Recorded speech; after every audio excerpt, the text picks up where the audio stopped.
He doesn't try to be a certain way. He doesn't seem to apologize for who he is. He reflects to us, I think, just the beauty of who we are. It's so easy to lose touch with that.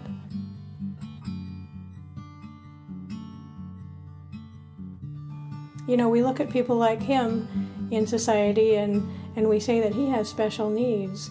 And I've come to the conclusion that we all have special needs.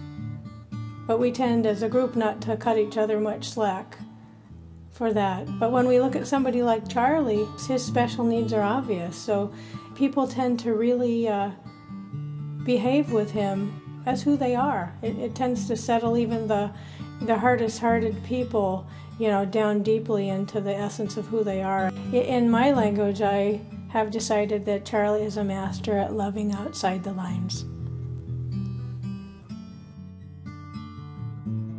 We adopted Charlie when he was a month old. We were living in Alaska at the time, and we got the call from Oregon to go pick him up, and we made the long flight down, and life changed when we brought him into our family.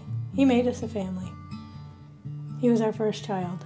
When we first adopted Charlie, I knew that in some way God would use us together to bring a message to the world.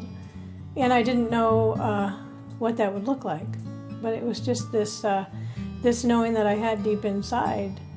And as he got older, I started to see how he lived and the gifts that he brought to people, just in his, the way that he was made.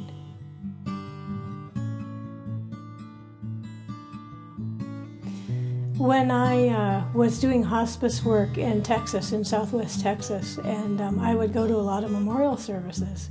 And I was also writing a column in the paper at that time, did a lot of writing. So Charlie started writing prayers. He started hearing these prayers, and he'd generally send one with me when I go to a memorial service. And then it got to the point where he began going in person and speaking in front of groups and that. And I noticed a long time ago that he has a gift just in his person that opens hearts. It seems that he doesn't have anything to get in the way. Like it's such a human condition, that a lot of us just learn maybe at a young age to put away hurts and different things like that, and maybe we don't even know we're doing it, and Charlie doesn't do that. We're here to help people to remember the truth and beauty of who they are, and I think that it's easy to forget that in life. There's so much focus on outer things, and so much striving to be this way or that way, and I think just through the stories, through the simplicity of the stories that I have, been privileged to be a part of, that it's a lovely reminder of just what is really important, and how, each of us, where we are right now, we have exactly what we need, and we're fine just the way we are. I like to joke that it comes from the extra chromosome. Often when babies are born with Down syndrome, that's not a great celebration all the time, just because there's a tendency for the world to look at that condition and see it as a handicap. And that's how he ended up in our life. We adopted him when he was a month old, and so that's always been our little family joke, is that all those special qualities are on the extra chromosome. And I can't imagine life without people like Charlie. I think they bring a real interesting aspect and an invitation to see in a different way. I don't really think Charlie's aware of this at all, but I would have to say that he's probably the greatest spiritual teacher that I'll ever have in my life. He doesn't have a philosophy. He doesn't have a particular religion. He's not an expert on anything, for certain. But what he does is he just really shows me how to love without boundaries.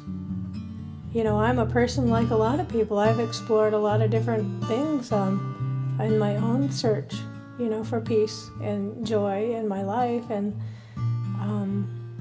you know, he's never done any of that stuff. He's not ever been to a workshop.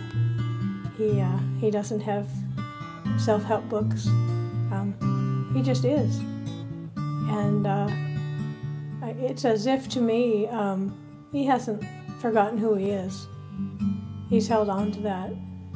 And in my own life, I've spent the last few decades, you know, working to uncover the truth of who I am. And he just naturally does it. And that's just a profound teaching for me every day of my life. And I'm real grateful for that.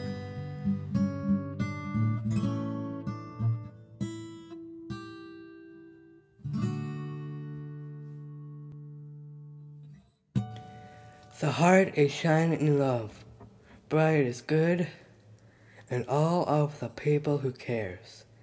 In the sky with angels from the heart and love. Life in God, and about the stars in happiness. This is about love, and soul and smiles of relationships. Healing God, and through the light, makes everybody happy in soul.